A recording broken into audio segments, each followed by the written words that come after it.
Nepal premier league एनफिएलको दोस्रो संस्करणको पहिलो क्वालिफायर आज मंगलबार सुदूरपश्चिम रोयल्स र विराटनगर किङ्स बीच किर्तिपुरस्थित त्रिभुवन विश्वविद्यालय रङ्गशालामा हुँदैछ।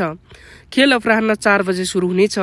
विजेता टोली सोझै मक्सिर 27 गते हुने फाइनलमा प्रवेश गर्नेछ भने पराजित टोलीले दोस्रो क्वालिफायर मार्फत पुनः फाइनल पुग्ने अवसर पाउनेछ। दोस्रो क्वालिफायर काठमाडौँ गोर्खाज र लुम्बिनी लायन्स बीच हुने एलिमिनेटरका विजेतासँग खेलिनेछ।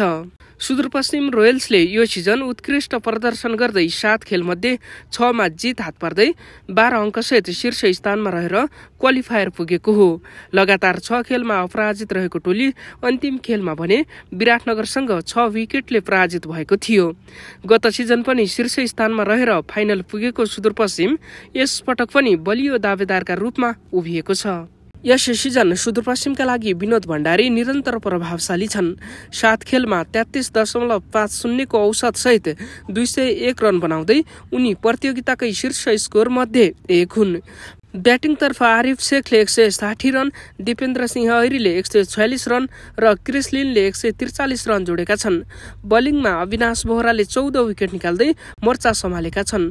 हरमित सिंह 10 विकेट र स्कट कुकलिन 8 विकेट पनि समान रूपमा प्रभावशाली छन्। गत सिजन 6औं स्थानमा सीमित बनेको विराटनगर किङ्सले यो सिजन उल्लेखनीय सुधार देखाएको छ।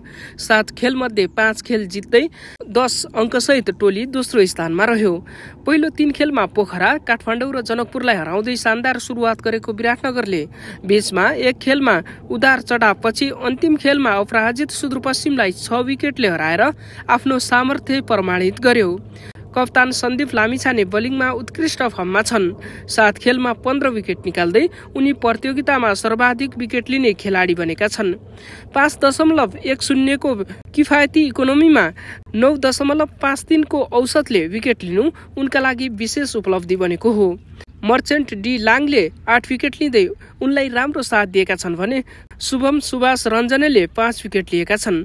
ब्याटिङमा बसिर अहमद 176 रनका साथ टोलीका शीर्ष रन स्कोर बनेका छन्। लोकेश बमले 165 रन जोडेका छन् भने मार्टिन गप्टिलले 121 रन बनाएका छन्। पछिल्ला 2 खेल मात्रै खेलेका फाफ डु प्लेसिसले अर्धशतक प्रहार गर्दै 213.79 को विस्फोटक स्ट्राइक रेट बनाएर प्रतियोगितामा उच्च स्ट्राइक रेटका साथ इम्प्याक्ट प्लेयरका रूपमा उधाएका छन्। यस्तै खेल सामग्रीका लागि हाम्रो स्पोर्ट्स अपडेट च्यानललाई सब्स्क्राइब गर्न नभुल्नुहोला। धन्यवाद।